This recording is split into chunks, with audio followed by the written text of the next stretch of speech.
जी अस्सलाम वालेकुम दोस्तों, मैं हूं अमजद मलिक और आप देख रहे हैं मेरा यूट्यूब चैनल अपना पंजाब दी शान मक्खी चीना। अपना पंजाब दी शान मक्खी चीना जनाब अला चुखंडी जनाब साहब बड़ा खूबसूरत है एक फार्म विजिट करा रहे हैं। पाकिस्तान आर्मी के जवान रिटायर होया और जनाब फार्म बनाया बड़ा ज़बरदस्त, बहुत ज़बरदस्त फार्म जनाब। गावां तुसां विखाने पे इस वीडियो ने विच और उस तो बाद जनाब बकरियां बड़ी ज़बरदस्त जनाब ऑस्ट्रेलियन और जर्सी नस्ल दियां गावां वच्छे विखाने। वीडियो मुकम्मल वेखनी। जेड़े दोस्त चैनल ते नए वन जनाब चैनल सबसक्राइब कर लो जनाब, नाल बैल आइकन दे बटन दबाओ ताकि आने वाली हर नई वीडियो तुहाडे तक आसानी पहुँच सके जनाब।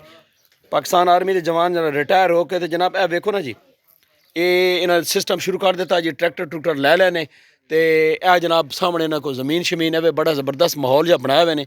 ए जी वच्छे कट्टे। हाँ जी अच्छा सफ़ीर साहब, इस बच्ची ने कितनी को मारे?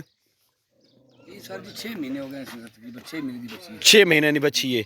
अच्छा ये केड़ी नस्ल है जी? ये सर वो ऑस्ट्रेलियन हाँ और जर्सी मिक्स है सर। ऑस्ट्रेलियन जर्सी मिक्स ठीक है, बच्ची बच्चा। बच्चा सर। अच्छा इन जी बकरी रखी हुई ने जी जी। इन्होंने की सिस्टम के हिसाब केड़े अपना हिसाब है तो चीनी बकरी जी वेखो जी। मक्खी चीनी बकरी है तो बाकी बाकी सारी बच्चे जितने भी हैं ना, अच्छा इन्हां से बेच रहे हैं। अच्छा ते ठीक है बेच के हाँ असि मक्खी चीनी ना फार्म मक्खी चीनिया फार्म बना लगे जी। जनाब टोटल बकरियां फार सेल जी, किसी दोस्त चाहिए इन जनाब बड़े खूबसूरत बकरे पट्ठे पठोरे वेखो ना जी, बड़ा खूबसूरत बकरा। इन्होंने रबता करो, नंबर घिसा इन्हों को कॉन्टैक्ट नंबर ठीक है तो तुम इन्होंने रबता करो जनाब। तो बड़ी रीजनेबल प्राइस मिल वैसे लोकेशन जनाब तलागांगना गाँव चुखंडी जनाब। देखो ना जी इन त्रै दो महीने ने बकरे ने ना को इन जनाब पे जी सारा सेल करके तो उस तो बाद जनाब एला ना ये इत्थे जनाब मक्खी चीनी बकरियां ना इन शौक करन लगे तो इन गाई जड़ियां इन सूइयां भी आन। 6 महीने दी बने। अच्छा इस गए इसने बारे दसो नहीं जिसने बारे सर जी ये 2 महीने दी बने। 2 महीने निकल बने। जी जी। अच्छा ते हुन भी तकरीबन दे रही सर 10 किलो 12 किलो दूध दे रही है माशाल्लाह ज़बरदस्त।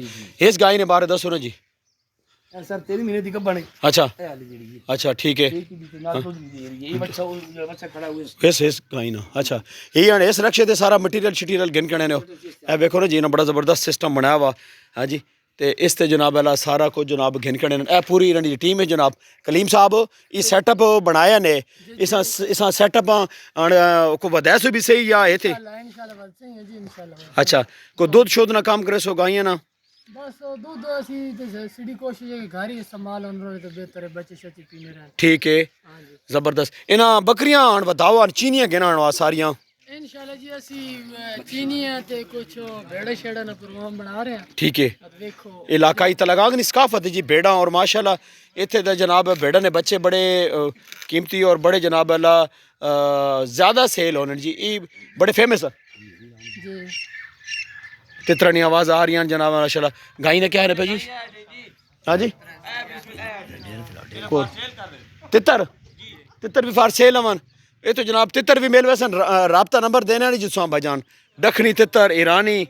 हाँ जी बड़ा ज़बरदस्त। वीडियो तो इख्तिताम कर दो जी, नंबर दो जी सामने अपना कॉन्टैक्ट नंबर दो।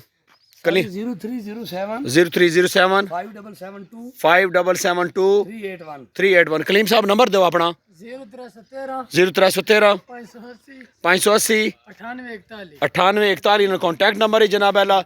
वीडियो चंगी लगे तो वीडियो जनाब लाइक शेयर जरूर करो, कमेंट करके दस्यो जी वीडियो क्यों जी मिली।